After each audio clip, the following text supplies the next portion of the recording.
1960 के दशक के आखिर में अमेरिका के सैन फ्रांसिस्को और उसके आसपास के इलाकों में एक ऐसा अपराधी सक्रिय था जिसने पूरे देश को डर में डाल दिया। लोग उसे जोडियाक किलर के नाम से जानने लगे। शुरुआत। पहला हमला 1968 20 दिसंबर 1968 की रात दो युवा डेविड फैराडे और बेटी लू जेनसन कैलिफोर्निया के एक सुनसान इलाके में अपनी कार में बैठे थे। अचानक एक अज्ञात व्यक्ति वहां आया और दोनों को गोली मार दी। यह घटना बेनिशा के पास हुई।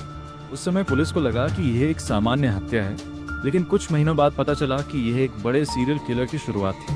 दूसरा हमला 1969 4 जुलाई 1969 को वलेहो में एक और जोड़े पर हमला हुआ, डार्लिन फेरिन और माइकल मेगो। हमलावर ने उनकी कार के पास आकर कई गोलियां चलाईं। डार्लिन फेरिन की मौत हो गई, लेकिन माइकल मेगो किसी तरह बच गया। कुछ ही समय बाद पुलिस स्टेशन में एक फोन आया। फोन करने वाले ने कहा, मैं वही आदमी हूँ जिसने उन दोनों को मारा और पिछले साल भी 2 लोगों को मैंने ही मारा था। यहीं से पुलिस को समझ आया कि यह एक सीरियल किलर है। रहस्यमयी खत और कोड। कुछ दिनों बाद 3 अलग अलग अखबारों को अजीब खत मिले। San Francisco Chronicle, San Francisco Examiner, Vallejo Times Herald. इन खतों में एक अजीब साइफर कोड था और लिखने वाले ने खुद को जोडियाक कहा। उसने धमकी दी कि अगर ये कोड अखबारों में प्रकाशित नहीं किए गए तो वह और लोगों को मार देगा। कुछ दिनों बाद एक स्कूल टीचर दंपत्ति ने इस कोड का एक हिस्सा हल कर दिया। उसमें लिखा था, मुझे लोगों को मारना पसंद है क्योंकि यह बहुत मज़ेदार है। इस संदेश ने पूरे अमेरिका को हिला दिया।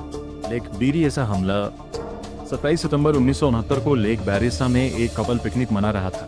तभी एक आदमी काले कपड़े और अजीब मास्क पहनकर आया। उसने खुद को जेल से भागा हुआ कैदी बताया और दोनों को बांध दिया। फिर उसने ब्रायन हार्टनेल और सिसिलिया शेपर्ड पर चाकू से हमला किया।